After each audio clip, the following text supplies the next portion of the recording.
Welcome to NCERT +1 +2 physics. അപ്പോൾ നമ്മുടെ ഈ ഫസ്റ്റ് ചാപ്റ്റർ കഴിഞ്ഞിട്ടുണ്ട്. അപ്പോൾ നമുക്ക് ഇന്ന് NCERT എക്സസൈസ് പ്രോബ്ലംസ് ചെയ്യാം. നമ്മുടെ ടെക്സ്റ്റ് ബുക്കിലെ എക്സസൈസ് പ്രോബ്ലംസ് ആണ് നമുക്ക് നോക്കാം. സോ ഇതെന്ന് പറയുന്നത്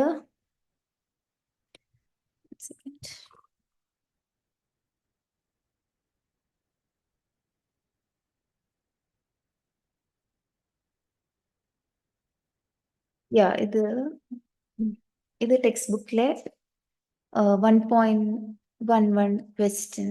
സോ 1.1 ക്വസ്റ്റ്യൻ ആണ്.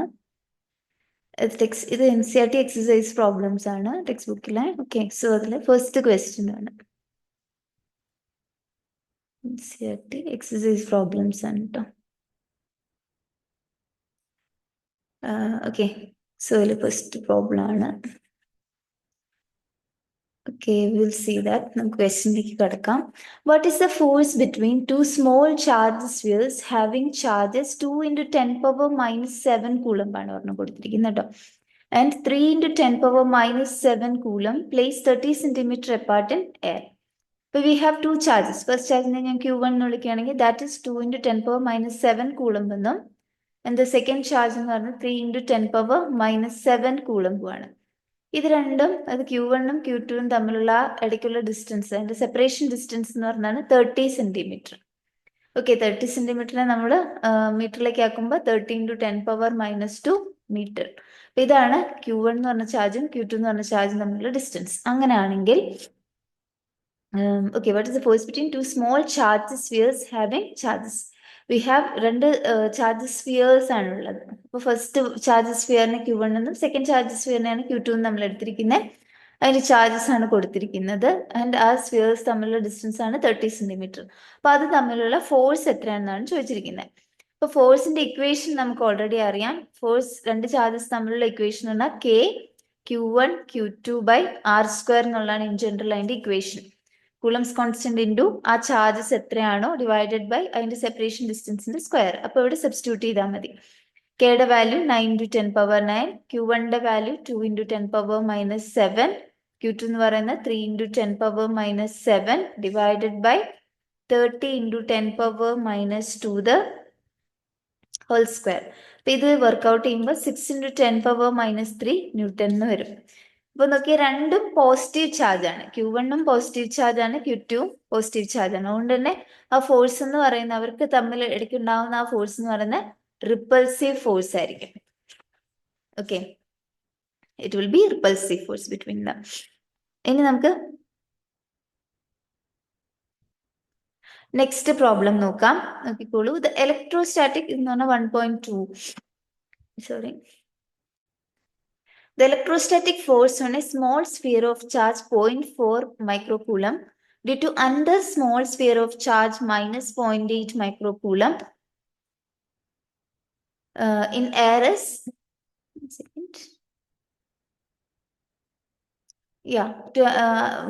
the electrostatic force on small charge of small sphere of charge 0.4 microcoulomb due to another small sphere of charge minus 0.8 microcoulomb in air is 0.2 Newton. So ഒരു small sphere which is having അതിന്റെ charge Q1 എന്നും മറ്റേ Q2ന്റെ charge നമ്മൾ മറ്റേ small സ്ഫിയറിന്റെ charge Q2 എന്ന് എടുക്കുകയാണെങ്കിൽ here Q1 എന്ന് പറയുന്നത് ഇവരോട് നമ്മളോട് നോക്കിക്കോളൂ. Q1 എന്ന് പറയുന്നത് 0.4 മൈക്രോ കൂളം എന്നാണ്. മൈക്രോ മീൻസ് 10 power minus 6 കൂളമ്പും. ആൻഡ് Q2 എന്ന് പറയുന്നത് it is having a charge of minus 0.8 micro coulomb, that is into 10 power minus 6 കൂളമ്പാണ്. അപ്പം ഇങ്ങനെയാണ്. അപ്പൊ നോക്കിക്കോ, ഒരെണ്ണം പോസിറ്റീവും ഒരെണ്ണം നെഗറ്റീവും ആണ് നമ്മുടെ ചാർജസ്. ആൻഡ് അപ്പൊ അവർ തമ്മിലുള്ള ഫോഴ്സ് എന്ന് പറയുന്നതാണ് തന്നിരിക്കുന്നത്. Force between them is given as 0.2 Newton. 0.2 Newton എന്ന് പറഞ്ഞ ഫോഴ്സ്, അവർ തമ്മിലുള്ള ഫോഴ്സ് തന്നിട്ടുണ്ട്. What is distance between the two spheres? ഇവർ തമ്മിലുള്ള സെപ്പറേഷൻ ഡിസ്റ്റൻസ്, അതായത് R എത്രയാണെന്നാണ് ചോദിച്ചിരിക്കുന്നത്. അത് first part. And second part, what is the force on the second sphere due to the first? First കാരണം സെക്കൻഡിൽ ഉണ്ടാവുന്ന ഫോഴ്സ് എത്രയാണെന്നാണ് ചോദിച്ചിരിക്കുന്നത്.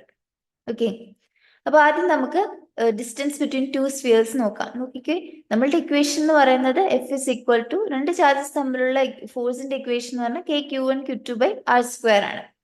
അപ്പൊ നമ്മുടെ ഫോഴ്സിന്റെ മാഗ്നിറ്റ്യൂഡ് തന്നിട്ടുണ്ട്, that is 0.2 Newton.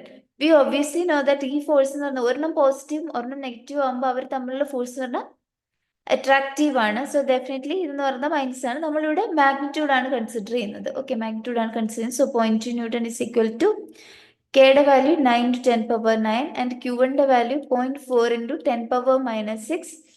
Q2വിൻ്റെ value that is നമ്മളിവിടെ മാഗ്നിറ്റ്യൂഡ് മാത്രമേ എടുക്കുന്നുള്ളൂ. നമുക്ക് ഡിസ്റ്റൻസ് അറിയാനല്ലോ. ഡിസ്റ്റൻസ് എപ്പോഴും എന്താണ് പോസിറ്റീവ് ആണല്ലോ, പോസിറ്റീവ് ആയിട്ടില്ല കിട്ടുന്നുണ്ട്. അതുകൊണ്ട് മാഗ്നിറ്റ്യൂഡ് മാത്രം എടുത്താൽ മതി. സയൻസിനെ കുറിച്ച് ബോധമിടാറുണ്ട്. Divide by r². അപ്പം r² എങ്ങനെ എഴുതാൻ സാധിക്കും? ഈ r² എന്ന് വെച്ചാൽ ഈ പോയിന്റ് ഇപ്പുറത്തേക്ക് കൊണ്ടുവന്നാൽ പോരെ. That is 9 into 10 power 9 into 0.4 into 10 power -6 into 0.8 into 10 power -6 divided by 0.2.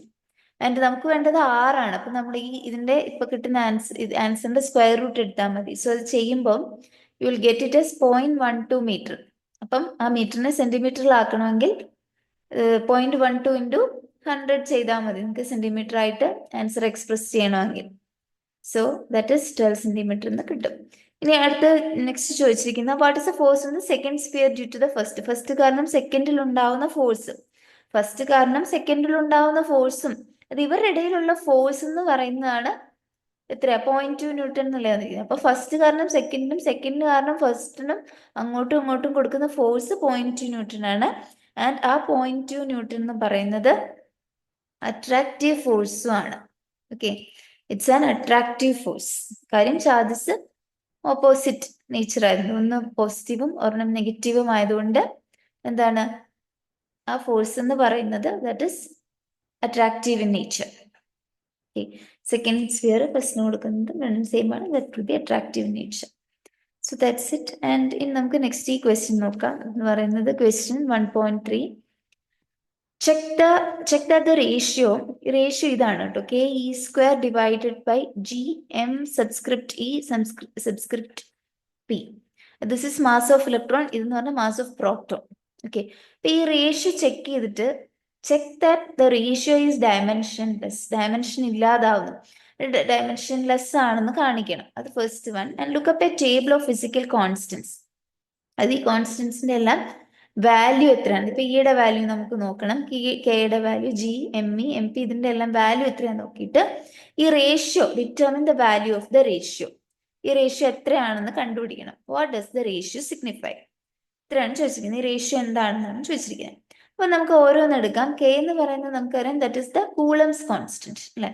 K എന്ന് പറയുന്നത് it is the coulomb's constant. So coulomb's കോൺസ്റ്റന്റിന്റെ യൂണിറ്റ് നമുക്ക് ഓരോന്നിന്റെ യൂണിറ്റ് നമുക്ക് എഴുതാം. ഓക്കെ, സോ കൂളംസ് കോൺസ്റ്റന്റിന്റെ യൂണിറ്റ് എന്ന് പറയുന്നത് 1 second. നമുക്ക് ആദ്യം ഫസ്റ്റ് ഇത് വളരെ സിമ്പിൾ ആയിട്ട് നമുക്ക് മനസ്സിലാക്കാൻ വേണ്ടി നമുക്ക് ഫസ്റ്റ് നമുക്ക് ഇവിടെ ഉള്ള ടേം എന്ന് പറയുന്നത് കെ ആണ്, which is the coulomb's constant. Okay, coulombs constant. അപ്പം ഇനി ഇതിന്റെ യൂണിറ്റ് എന്താ നോക്കാം. കൂളംസ് കോൺസ്റ്റന്റിന്റെ യൂണിറ്റ് എന്ന് പറയുന്നത് newton metre square per coulomb square ആണ്. Newton metre square per coulomb square. ഇനി ഇലക്ട്രോണിന്റെ charge of electron. Okay, charge of electron എന്ന് പറയുന്നത് that is expressed in coulomb. And ഇനി അടുത്തത് നമ്മുടെ ജി, അതായത് നമ്മുടെ gravitational constant. G is the gravitational constant. അപ്പം ഗ്രാവിറ്റേഷണൽ കോൺസ്റ്റന്റിന്റെ യൂണിറ്റ് എന്ന് പറയുന്നത് it is newton metre square per kilogram square. Okay, and M എന്ന് പറയുന്നത് that represents the mass of electron. Mass of electron കിലോഗ്രാമിലാണ്, അതിന്റെ യൂണിറ്റ് കിലോഗ്രാമിലാണ്. ആൻഡ് എം പി എന്ന് പറയുന്നത് മാസ് ഓഫ് പ്രോട്ടോൺ അത് അതിന്റെ യൂണിറ്റ് എന്ന് പറയുന്നത് കിലോഗ്രാം ആണ്. അപ്പൊ നമുക്ക് യഥാവണ്ണം ഇതിൻ്റെ അകത്തേക്ക് ഇട്ട് കൊടുത്തു കഴിഞ്ഞാൽ എങ്ങനെ ഇരിക്കും? ke² by gme mp എന്ന് പറയുന്നതിൻ്റെ കെക്ക് പകരം നമുക്ക് കൊടുക്കാൻ പറ്റുന്ന newton metre square per coulomb square. ഇത് കൂളം സ്ക്വയർ, ഇലക്ട്രോണിന്റെ കൂളംബാണ്, ഇലക്ട്രോൺ സ്ക്വയർ ആയതുകൊണ്ട് കൂളം സ്ക്വയർ. ഇനി ജി എന്ന് പറയുന്നത് nm² by kg². അപ്പം nm² ഡിവൈഡഡ് ബൈ ആ ഡിവിഷൻ ഡിനോമിനേറ്റർ എന്ന് പറഞ്ഞാൽ മേലേക്ക് പോകും. So kg². And mass of ഇലക്ട്രോണിന്റെ യൂണിറ്റ് kg, മാസ് ഓഫ് പ്രോട്ടോണിന്റെ യൂണിറ്റും kg ആണ്. kg into kg that is kg². നോക്കിക്കേ, ഈ kgയും ഈ kg² കൂടി ക്യാൻസൽ ആവും. kg² ഉം kg² പോകും. കൂളം സ്ക്വയറും പോവും, ന്യൂട്ടണും പോവും, മീറ്റർ സ്ക്വയറും പോവും. യഥാവിധി അതെല്ലാം കൂടെ കട്ട് ചെയ്തിട്ട് അവസാനം 1 ആവും. ദാറ്റ് മീൻസ് ഇതിന്റെ ഡയമെൻഷൻ എന്ന് പറയുന്നത് m0 L0 T⁴0 എന്നുള്ളതായിരിക്കും നമുക്ക് കിട്ടുന്ന കാര്യം. അത് മൊത്തത്തിൽ റേഷ്യോ എടുക്കുമ്പോൾ 1 ആണ്, which implies the ratio is dimensionless. ആ റേഷ്യോയ്ക്ക് ഡയമെൻഷൻ ഇല്ല. Ratio is dimensionless. ഓക്കെ, ഇനി അടുത്തത് നമ്മൾക്ക് ആ വാല്യൂ എല്ലാം കൂടി ഇട്ട് കൊടുത്തിട്ട് ഈ റേഷ്യോ എത്രയാണെന്ന് കണ്ടുപിടിക്കണം. ആൻഡ് റേഷ്യോ എത്രയാണെന്ന് കണ്ടുപിടിക്കുകയും വേണം. അതുപോലെ തന്നെ എന്താണ് ആ റേഷ്യോ സിഗ്നിഫൈ ചെയ്യുന്നതെന്നും കൂടിയാണ് നെക്സ്റ്റ് ചോദിച്ചിരിക്കുന്നത്. ഓക്കെ, സോ നമ്മളുടെ ഇതാണ് Ke² നമ്മുടെ റേഷ്യോ ഇതാണ്, Ke² GME/MP. ഇതിന്റെ ഓരോന്നിന്റെയും വാല്യൂ ഇട്ട് കൊടുക്കാം. കെയുടെ വാല്യൂ എന്ന് പറഞ്ഞാൽ 9 × 10⁻⁹ ആൻഡ് ഇ എന്ന് പറയുന്നത് 1.6 × 10⁻19². ജിയുടെ വാല്യൂ എന്ന് പറയുന്നത് 6.67 × 10⁻11. മാസ് ഓഫ് ഇലക്ട്രോൺ എന്ന് പറഞ്ഞാൽ 9.11 × 10⁻31 ആൻഡ് മാസ് ഓഫ് പ്രോട്ടോൺ എന്ന് പറഞ്ഞാൽ 1.67 × 10⁻27. അപ്പൊ ഇതെല്ലാം കൂടി ഇട്ട് കൊടുക്കുമ്പോൾ you will get it as 2.4 × 10⁻39 കിട്ടും. ഇതാണ് ആ റേഷ്യോയുടെ വാല്യൂ. സോ ബേസിക്കലി റേഷ്യോ എന്താന്ന് ഇനി ചിന്തിച്ചു കഴിഞ്ഞാൽ നോക്കിക്കേ, നമ്മുടെ electrical force is given by, electric force എന്ന് പറയുന്നത് ഇപ്പൊ രണ്ട് പാർട്ടിക്കിൾസ് തമ്മിൽ electric force is given by Ke² charge of E ആണ് ചാർജെങ്കിൽ E × E, Ke² R² എന്നുള്ളതായിരിക്കും ഇലക്ട്രിക് ഫോഴ്സിന്റെ ഇക്വേഷൻ. ആൻഡ് രണ്ട് മാസസ് തമ്മിലുള്ള, അപ്പൊ നമ്മൾ ഇവിടെ മാസ് ഓഫ് ഇലക്ട്രോണും മാസ് ഓഫ് പ്രോട്ടോണും ആയതുകൊണ്ട് അവർ തമ്മിലുള്ള ആ ഗ്രാവിറ്റേഷണൽ ഫോഴ്സ്, ഇപ്പം ഇലക്ട്രോണിന്റെയും പ്രോട്ടോണിന്റെയും ചാർജ് എന്ന് പറയുന്നത് സെയിം ആണ്.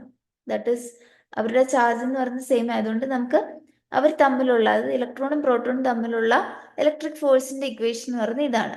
ഇനി അവർ തമ്മിലുള്ള ഗ്രാവിറ്റേഷണൽ ഫോഴ്സ് എടുക്കുകയാണെങ്കിൽ അതിന്റെ equation G mass of electron into mass of proton divided by അവർ തമ്മിലുള്ള ഡിസ്റ്റൻസിന്റെ സ്ക്വയർ, ഇങ്ങനെ ആയിരിക്കുമല്ലോ. സോ നമ്മൾ ഈ electric force divided by gravitational force എടുത്ത് നോക്കിക്കേ. അപ്പം നമ്മുടെ ഇലക്ട്രോണും പ്രോട്ടോണും തമ്മിലുള്ള ആ ഇലക്ട്രിക് ഫോഴ്സിന്റെയും ഗ്രാവിറ്റേഷണൽ ഫോഴ്സിന്റെയും റേഷ്യോ എടുക്കുകയാണ് ഇവിടെ. So Ke² R² divided by GME/MP/R² എന്ന് വരും. So that is Ke² R². ഈ GME/MP/R² മുകളിലേക്ക് പോകുമ്പം R² ഡിവൈഡ് ബൈ GME/MP. ഈ R²ഉം ക്യാൻസൽ ആയിട്ട് Ke² GME/MP എന്ന് വരും. സോ അതാണ് നമുക്ക് ഇവിടെ തന്നിരിക്കുന്നത്. ഓക്കെ, സോ നമുക്ക് തന്നിരിക്കുന്നത് എന്ന് പറയുന്ന ratio of electric force to gravitational force between an electron and proton എന്നുള്ളതാണ് നമുക്കിവിടെ തന്നിരിക്കുന്നത്. This is the ratio of electric force to gravitational force between an electron and proton, അതാണ് തന്നിരിക്കുന്നത്. ഓക്കെ, സോ ആൻഡ് ഇതിൻ്റെ ആ വാല്യൂ 2.4 × 10⁻39 എന്ന് കിട്ടി. That means അവിടെ ഡൊമിനേറ്റ് ചെയ്യുന്ന ആരാണ്? That is electric force is equal to 2.4 × 10⁻39 times the gravitational force നമുക്ക് എഴുതാം. ഇത് ഇലക്ട്രിക് ഫോഴ്സ് ആണ് അവിടെ ഗ്രാവിറ്റേഷണൽ ഫോഴ്സിനെ കാട്ടി കൂടുതൽ. അത് നമുക്ക് ഇതിൻ്റെ നിന്ന് മനസ്സിലാക്കാം. ഇനി നെക്സ്റ്റ് പ്രോബ്ലം നോക്കുക. Explain the meaning of the statement electric charge of A body is quantised. അപ്പൊ അത് ആദ്യം നോക്കാം. ഇപ്പൊ ഇലക്ട്രിക് ചാർജ് ആണ് ബോഡി ക്വാണ്ടൈസ്ഡ് ആണെന്ന് പറയുന്നത് എന്താണ് അതിന്റെ അർത്ഥം എന്നാണ് ചോദിച്ചത്. Explain the meaning of the statement electric charge of A body is quantised. ഒരു ബോഡിയുടെ ഇലക്ട്രിക് ചാർജ് ക്വാണ്ടൈസ്ഡ് ആണെന്ന് പറഞ്ഞാൽ എന്താണ് അർത്ഥം? അപ്പം അതിന്റെ ക്വാണ്ടൈസ്ഡ് എന്ന് പറഞ്ഞ ആ ബോഡിയുടെ ടോട്ടൽ ചാർജ് എന്ന് പറയുന്നത് ഇലക്ട്രിക് ചാർജസിന്റെ ഇന്റഗ്രൽ മൾട്ടിപ്പിൾ ആണെന്നാണ് അതിന്റെ അർത്ഥം. അതായത് ടോട്ടൽ ചാർജ് എന്ന് പറയുന്നത് നമുക്ക് ഒരിക്കലും ഒരു ഫ്രാക്ഷൻ ആയിട്ട് കിട്ടത്തില്ല. അതായത് ഇന്റഗ്രൽ നമ്പർ, അതായത് ഒരു ഫ്രാക്ഷൻ അല്ലാത്ത ഒരു integral number of electric charges എപ്പോഴും ഒരു ബോഡിയിൽ നിന്നും മറ്റൊരു ബോഡിയിലേക്ക് ട്രാൻസ്ഫർ ആവുകയുള്ളൂ. അതാണ് അതിൻ്റെ അർത്ഥം. That is total charge of A body is the integral multiple of electric charge this, that is this എന്താണ് integral number of, that is the integral, that is integral number of electric charges, number of electric charges could only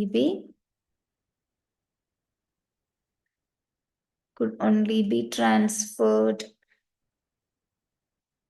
from one body to another, from one body to another. ഇനി അടുത്ത question നോക്കുക. Why can one ignore quantization of electric charge when dealing with macroscopic, that is large scale charges? Large scale charges ne kurichu when we are dealing with large scale charges, large scale charges ne kurichu ulla karyam ആവുമ്പോഴത്തേക്കും അത് macroscopic ബോഡിയുടെ കേസിൽ എന്തുകൊണ്ടാണ് quantisation of electric ചാർജസിനെ ignore ചെയ്യുന്നതെന്നുള്ളതാണ്.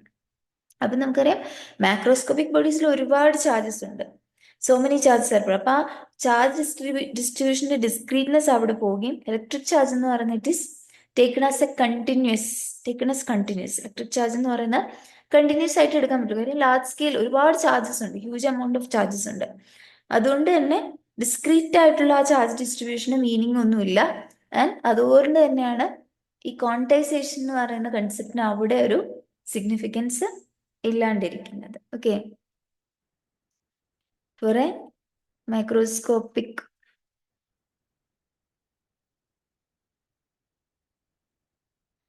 macroscopic body, the charge distribution is continuous. Charge distribution is continuous as it has large amount of charges in it, large amount of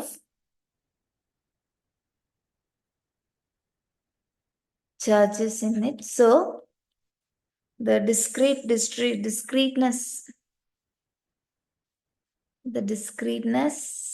is lost. That is why the quantization of electric charge is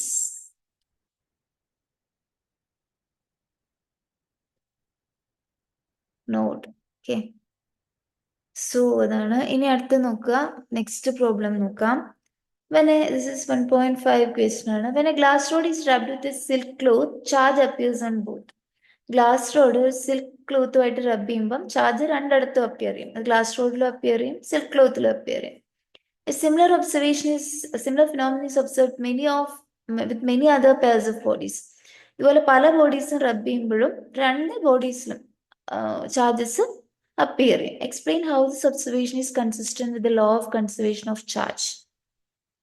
ഇത് law of conservation of ചാർജുമായിട്ട് ഇത് എങ്ങനെയാണ് consistent ആവുന്നതാണ്. Law of conservation of charge എന്ന് പറയുന്നത് total charge എപ്പോഴും conserved ആവുക എന്നുള്ളതാണ്.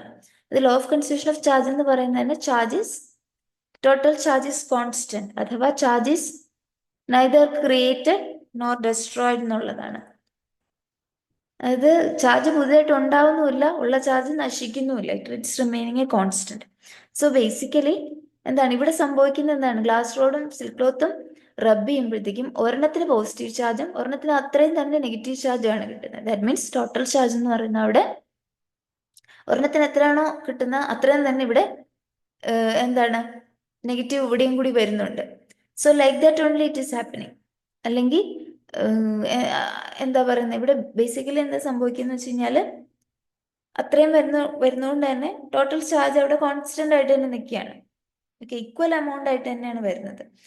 അഥവാ നമുക്ക് പറയാവുന്ന ചാർജിന്റെ റീഡിസ്ട്രിബ്യൂഷൻ ആണ് നടക്കുന്നത്. Okay,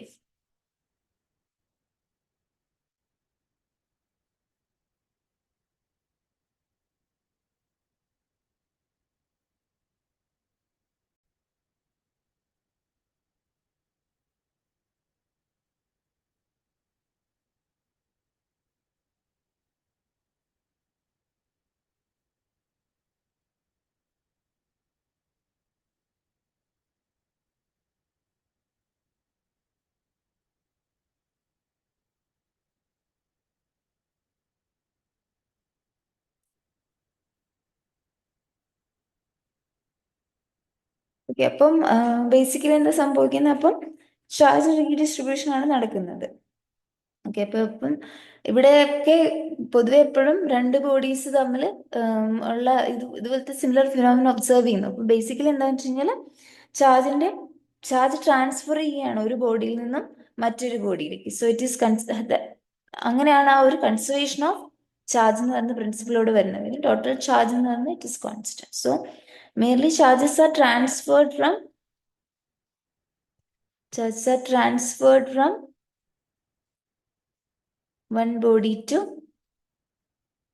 another. So total charge is always a constant. Total charge is always constant. So അങ്ങനെയാണ് നമ്മുടെ law of conservation of charge അവിടെ വരുന്നത്. ഇനി നെക്സ്റ്റ് പ്രോബ്ലം നോക്കുക. This is 1.6. So 4 point charges ഇവിടെ എന്ന് പറഞ്ഞാൽ ക്യൂ എ ആണ്, ക്യൂ സബ്സ്ക്രിപ്റ്റ് എ ആണ്. 4 പോയിന്റ് ചാർജ്, ഒന്ന് ക്യൂ എ എന്ന് പറഞ്ഞാൽ വിച്ച് ഇസ് 2 മൈക്രോകൂളം. ഇനി ക്യൂ ബി എന്ന് പറയുന്നത് -5 മൈക്രോകൂളം. ക്യൂ സി എന്ന് പറയുന്നത് 2 മൈക്രോകൂളം. ക്യൂ ഡി എന്ന് പറയുന്നത് -5 മൈക്രോകൂളം. ഇത് ഒരു they are located at the corners of square A B C D of 10 centimetre. അത് നമുക്ക് എ ബി സി ഡി എന്ന് പറഞ്ഞിട്ടൊരു ഇത്രയും കൂടി എൻലാർജ് ചെയ്ത് വരയ്ക്കാം. Okay, A B C D എന്ന് പറഞ്ഞിട്ടൊരു സ്ക്വയർ ഉണ്ട്, എ ബി സി ഡി. ഈ സ്ക്വയറിന്റെ സൈഡ് ലെങ്ത് ആണ് 10 സെന്റിമീറ്റർ. ഓക്കെ, സ്ക്വയറിന്റെ സൈഡ് ലെങ്ത് 10 സെന്റിമീറ്റർ. അപ്പം ഈ 10 സെന്റിമീറ്റർ ഉള്ള ഈ സ്ക്വയറിന്റെ കോർണേഴ്സിലാണ് ഈ എ ബി ചാർജസ് ഇരിക്കുന്നത്. അപ്പൊ എ എന്ന് പറയുന്ന കോർണറിലായിരിക്കും ക്യൂ എ ഇരിക്കുന്നത്, ഇവിടെ ആയിരിക്കും ക്യൂ ബി ഇരിക്കുന്നത്, ഇവിടെ ക്യൂ സി ആൻഡ് ഇവിടെ ക്യൂ ഡി ഇരിക്കും കോർണേഴ്സിൽ. What is the force on charge of 1 microcoulomb place the centre of the square? ഇതിന്റെ സെന്ററിൽ ഒരു 1 മൈക്രോകൂളം ചാർജ് വെക്കുകയാണെങ്കിൽ ആ 1 മൈക്രോകൂളം എത്രമാത്രം ഫോഴ്സ് ആണ് അനുഭവിക്കുന്നതെന്നാണ് ചോദിച്ചിരിക്കുന്നത്. ഈ ക്വസ്റ്റ്യൻ വളരെ ഈസി ആയിട്ട് ഇത് വർക്കൗട്ട് ചെയ്യാതെ തന്നെ കണ്ടുപിടിക്കാം. അപ്പോൾ എപ്പോഴും ശ്രദ്ധിക്കേണ്ട, അതിന് വർക്കൗട്ട് ചെയ്യാതെ തന്നെ നമുക്ക് കണ്ടുപിടിക്കാം. പക്ഷെ എസെൻഷ്യലി നമ്മൾക്ക് അറിയേണ്ട കാര്യം ഈ ഓരോ ചാർജിൽ നിന്നുമുള്ള ഈ ഇപ്പൊ ഇങ്ങനത്തെ പൊതുവെ എന്ത് ക്വസ്റ്റ്യൻ തന്നു കഴിഞ്ഞാലും ഇപ്പം ഈ ചാർജ് എയിലേക്കുള്ള ഈ ചാർജിന്റെ ദൂരം എത്രയാണ്?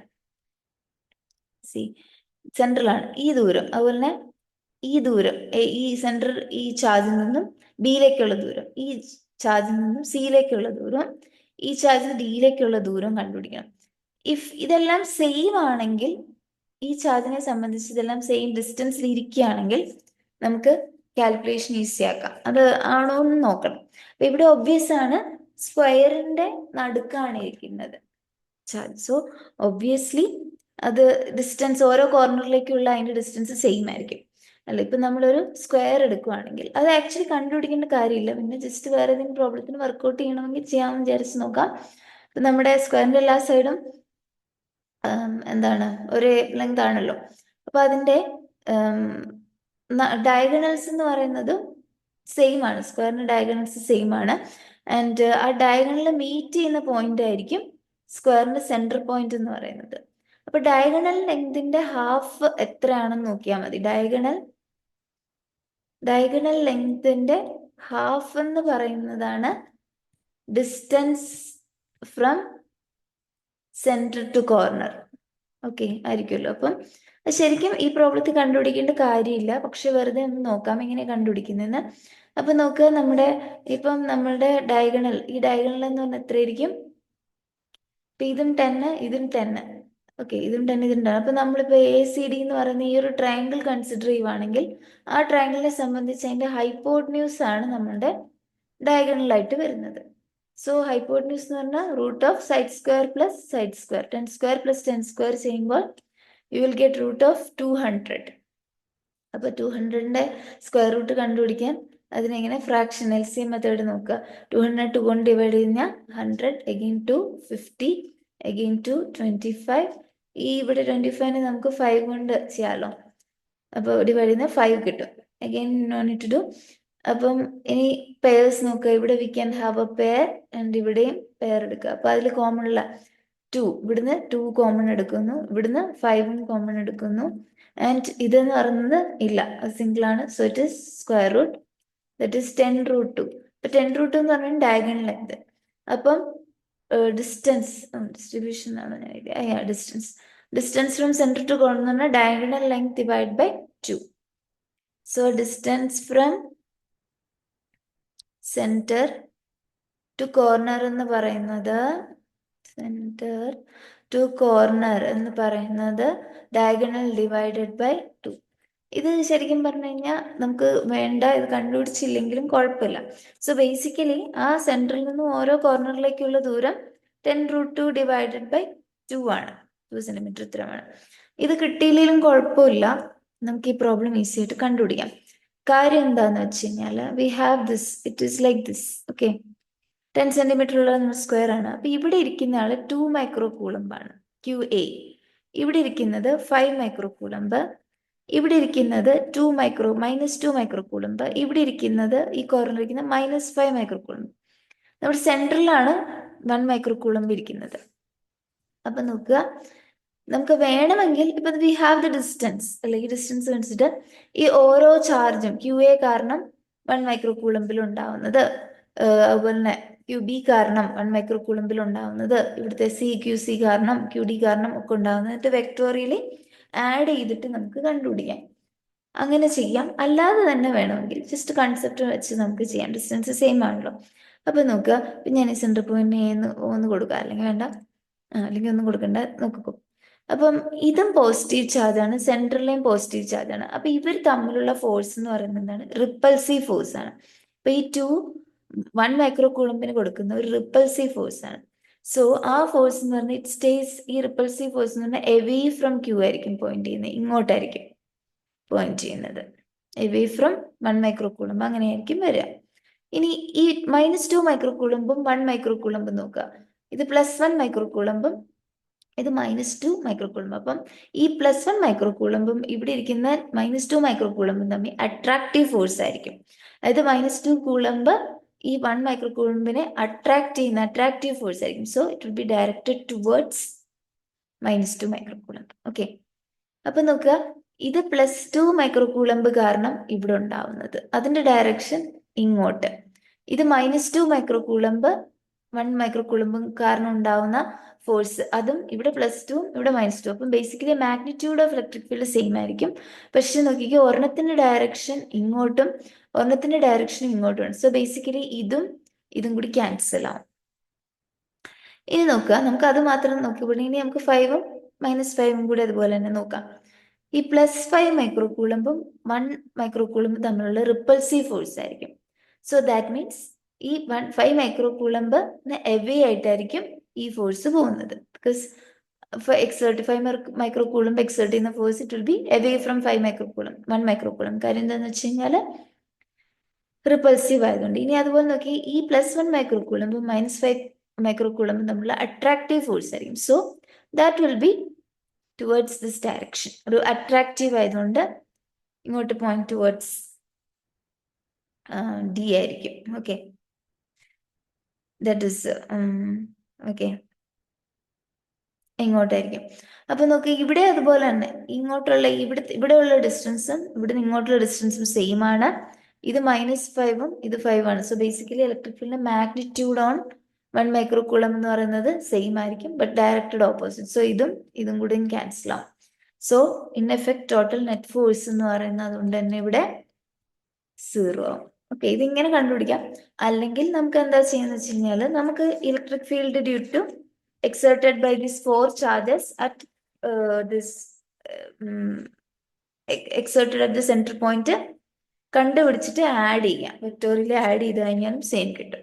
അങ്ങനെയും ചെയ്യാം, വെറുതെ കണ്ടുപിടിക്കാം. നമുക്ക് ഡിസ്റ്റൻസ് ഓൾറെഡി ഉണ്ട്, നമ്മുടെ ഫോഴ്സിന്റെ ഇക്വേഷൻ വെച്ച് കണ്ടുപിടിച്ചാൽ മതി, എന്നിട്ട് ആഡ് ചെയ്താലും കിട്ടും. ഇനി അടുത്ത് നോക്കുക, this is 1.7 problem. First question നോക്കുക. An electrostatic field line is a continuous curve. That is, field line cannot have sudden breaks. Why not? Electrostatic field line continuous curve ആണ്. ഫീൽഡ് ലൈൻസിന് സഡൻ ബ്രേക്സ് ഒന്നും പറ്റില്ല. അതെന്തുകൊണ്ടാണെന്ന് ചോദിച്ചിരിക്കുന്നത്. Okay, അപ്പം നമ്മുടെ field line എന്ന് പറയുന്നത് എന്താണ്? ഇപ്പൊ ടെസ്റ്റ് ചാർജ് എക്സ്പീരിയൻസ് ചെയ്യുന്ന ഫോഴ്സ് ആണല്ലോ. അപ്പൊ ഈ ടെസ്റ്റ് ചാർജ് എക്സ്പീരിയൻസ് ചെയ്യുന്നത് കണ്ടിന്യൂസ് ഫോഴ്സ് ആണ്. അതുകൊണ്ട് തന്നെ ഫീൽഡ് ലൈൻസ് കണ്ടിന്യൂസ് ആയിരിക്കണം. because field lines ഈ ഫോഴ്സിനെ റെപ്രസെന്റ് ചെയ്യണം, therefore definitely it should be continuous. അപ്പം ഫീൽഡ് ലൈൻസ് ഇലക്ട്രിക് ഫീൽഡിന് ഒരിക്കലും പെട്ടെന്ന് സീറോ ആവാൻ പറ്റത്തില്ല. ഇപ്പൊ ഇലക്ട്രിക് ഫീൽഡ് പെട്ടെന്ന് സീറോ ആവുക എന്ന് പറയുന്നത് എന്താണ്? അതൊരിക്കലും പോസിബിൾ അല്ല. ഓക്കെ, അത് ബ്രേക്ക് വരുമ്പോഴാണ് ഇലക്ട്രിക് ഫീൽഡ് സീറോ ആവുക എന്നുള്ളത്. ബ്രേക്ക് ഉണ്ടാവുമ്പോൾ ഇലക്ട്രിക് ഫീൽഡ് സീറോ ആവുക എന്നുള്ളതാണ്. പെട്ടെന്നൊരു ബ്രേക്ക് ഉണ്ടാവത്തില്ല, which is not possible. Because ഇതെന്ന് പറയുന്നത് ചാർജ് എപ്പോഴും കണ്ടിന്യൂസ് ആയിട്ടാണ് മൂവ് ചെയ്യുന്നത്, അല്ലാണ്ട് ഇത് പോയിന്റ് ടു പോയിന്റ് ജമ്പ് ചെയ്യത്തില്ല. സോ എപ്പോഴും കണ്ടിന്യൂസ് ആയിട്ടാണ്, അല്ലാണ്ട് അബ്രപ്റ്റ് ആയിട്ട് അത് അങ്ങനെ ഒരു ബ്രേക്ക് അവിടെ ഉണ്ടാവത്തില്ല. Okay, so that is the reason. So basically test charge experiences continuous force which is represented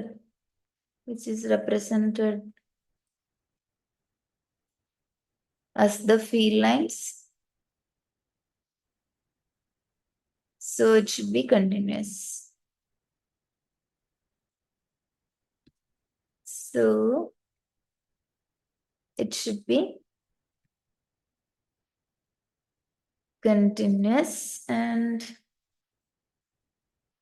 electric field can't become zero suddenly, hence it cannot have break. Hence field line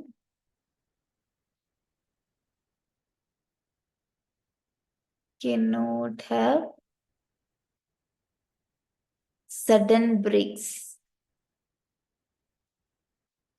ഇനി അടുത്ത് നോക്കൂ, explain why two field lines never cross each other at any point.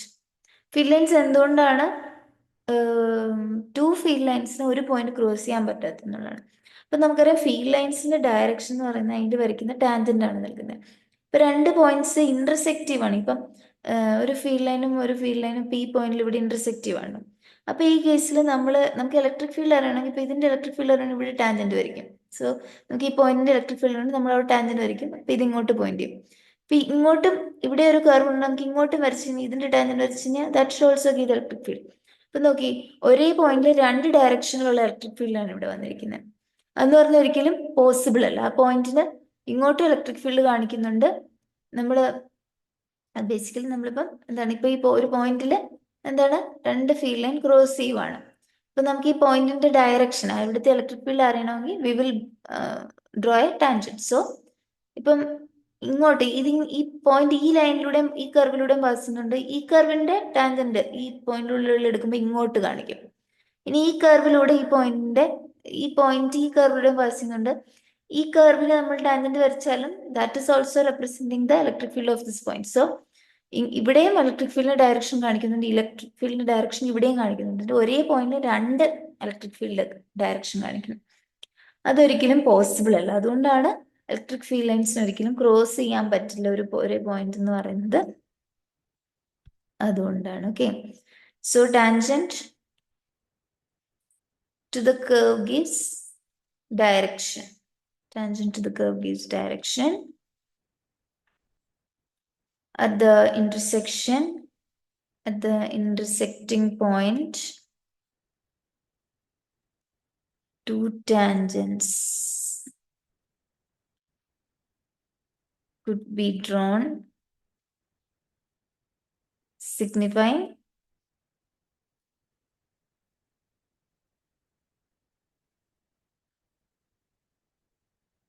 two directions of electric field at the same point. At the same point, which is not possible.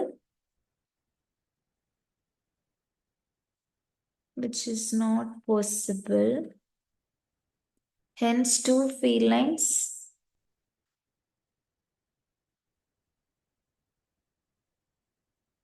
never cross each other.